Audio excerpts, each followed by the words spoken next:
Now, we have a lot of questions from viewers like you, concerned or confused about what the shopping experience is going to be like now that stores are reopening. As 2 on your side Steve Brown explains, there's actually something that you can do if you see someone who isn't following the rules.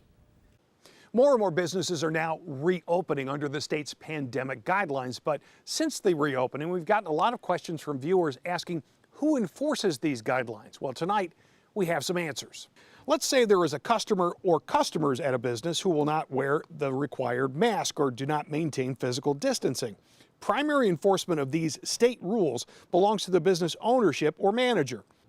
Get the customer to comply or ask them to leave. If both of those things fail, then enforcement falls to local police or the local health department. That's correct. State rules are being enforced locally. But if local law enforcement or the health department finds either a business is not following reopening rules or a customer is not, either can be hit with a $10,000 fine. That's per day or per incident.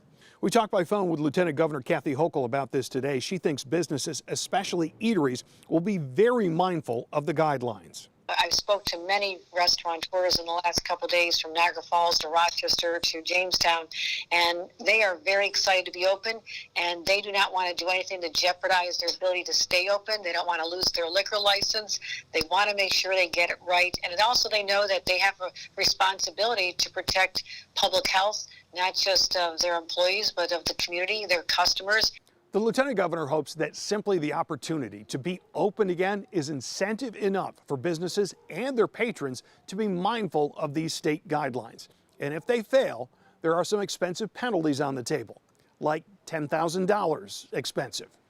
In Buffalo, Steve Brown, Channel 2 News.